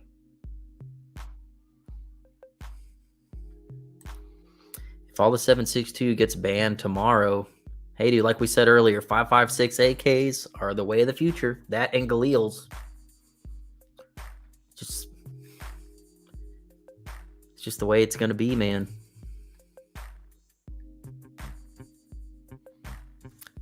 rapidly approaching the 2-hour mark, and we definitely don't want it to go that long. So let me know in the comments if you have any last minute questions that you want to ask them now, because I have totally exhausted my notes. We've talked about the best of times for AK Aftermarket, the worst of times probably for AKs. Ammo is going to be a problem very soon, unless you're into 5.56 AKs. Kits, the whole parts kit thing, not even really, young people just don't even get into that anymore. It's really not worth it. Too expensive. They don't understand the time investment on building them, so I don't think it appeals to a lot of younger AK, blooming AK enthusiasts. I think that totally escapes them. What else do I have here? Yeah, man. Those are the notes. Can you start over? I was late. Nah, you can watch the live later. It'll be live. You can watch the whole thing on your drive to work tomorrow. Clay, are you just going to beat off the rest of the night? Yeah, dude. It's just me, dude. Boys' night. Me and Morty going to J those D's, huh, Morty? Where's he at? Right there, dude. Oh, you can't even see him. Yeah, there he goes. Oh, dude. You got to J those D's when the women's are away. You just gotta.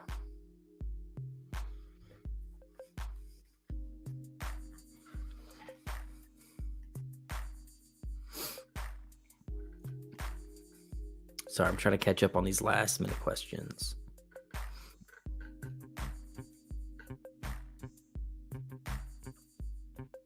What the heck is going on with ammo, man? Where you been? You been living under a rock?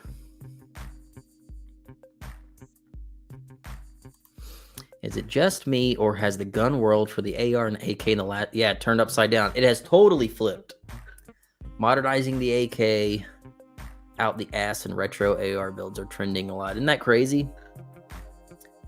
The things people are into have totally swapped. And I think all it is, you had so long... You had traditional AKs with not a lot of aftermarket support. So people were kind of used to being, just running traditional AKs. Now that this huge aftermarket world is exploding, people are wanting to modernize their AKs so crazy.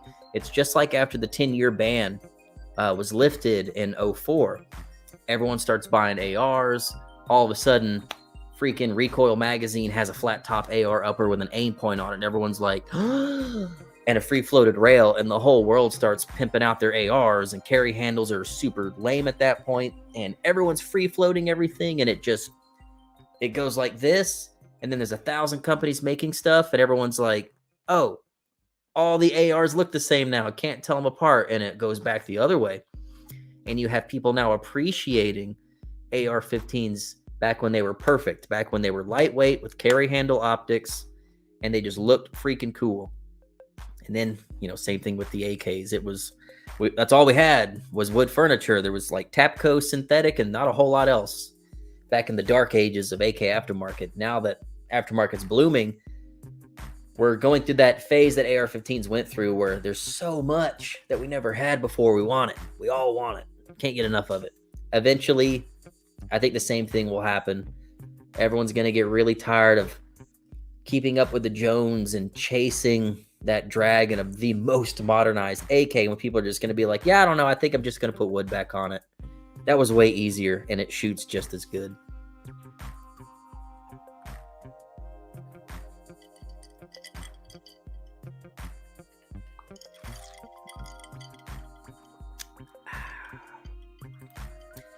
Thanks, Gort.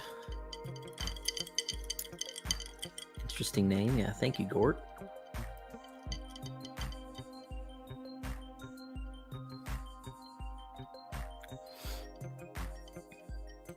Who should I send some of my builds to for small work? Not complete builds. Man, I don't know. There's so many. It's like I said before. You're in the best of times for aftermarket parts and the best of times for gunsmiths. You can throw a rock and hit an AK gunsmith. My go-tos, I can only tell you to spend money with people that I've actually spent money with. I would say Ep.13 Industries, CW Gunworks, Cody at Weapon Genetics, Iron Curtain Customs. Lucas at Cellrain, but I don't think Lucas is working on guns anymore. Daniel Fisher at Halcyon Defense is like the next Jim Fuller. And he's like the type of dude, he's like, don't even call me. I have a year-long wait. Oh, and the guys at MK3 Firearms. That would be a good one to send your AK to for small stuff. Because mainly they do pistols, but they work on AKs from time to time. But that's who I've spent money with that I've had really good luck with.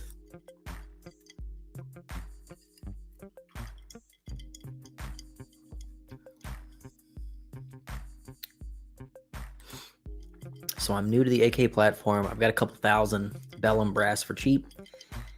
Is it normal to have a lot of brass particulate in the receiver? If I were you, I tell this to everyone. If you don't have to put brass through your AK, don't. Put steel case through it. AKs are really hard on brass case ammo. They're very overgassed. They were meant for steel case ammo.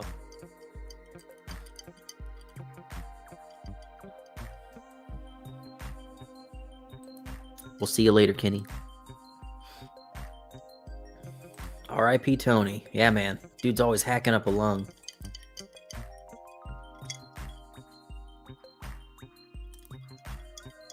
Should I be buying 7.62 again? Yeah. Buy a few thousand rounds now, if you can, of 7.62 steel case.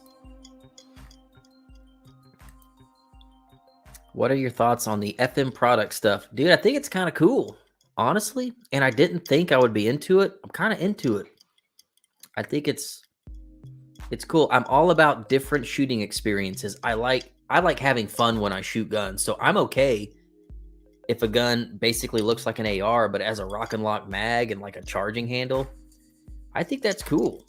I like putting a stick shift on my guns and having to work them a little bit more. It's more fun, dude. It's a fun shooting experience. Not every gun has to shoot exactly like an AR-15 and be like the peak of technology's performance. It doesn't have to be that way, dude. They get so boring. I like that stuff. The FM product stuff, I like.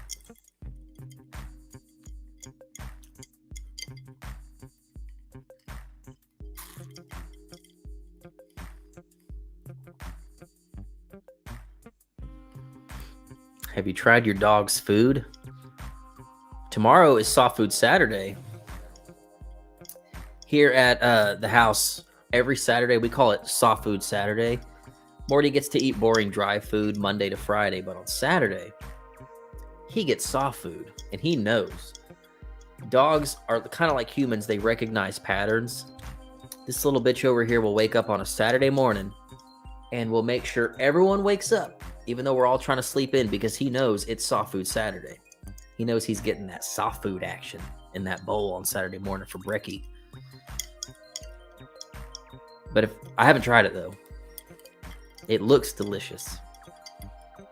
Dude, it looks just like, what's the can of like beef stew that you can buy? It's like, what the fuck is that called? It looks like dog food. I can't think of it. I used to eat it all the time in high school.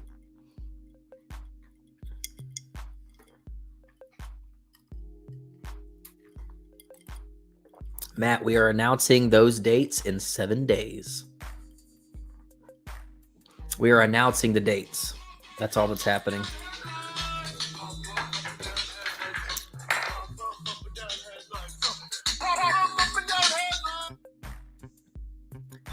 Hello, my queen. Hello, my king. What are you doing? We just got done eating, and I think we're just gonna go head out and do whatever. All right. Well, hey, I'm right in the middle of boys' night, and you keep What's boys' night? Me and Morty are having a total rager right now. Oh shit! Send me. I want to see. It's like no, I can't even send it. It's going pretty hard right now, and you're right in the middle of it. You're right in the eye of the storm right now. I'm sorry, but I wanted to call you and tell you thank you. You didn't have to do that with the flowers. Oh, what happened? What did I do?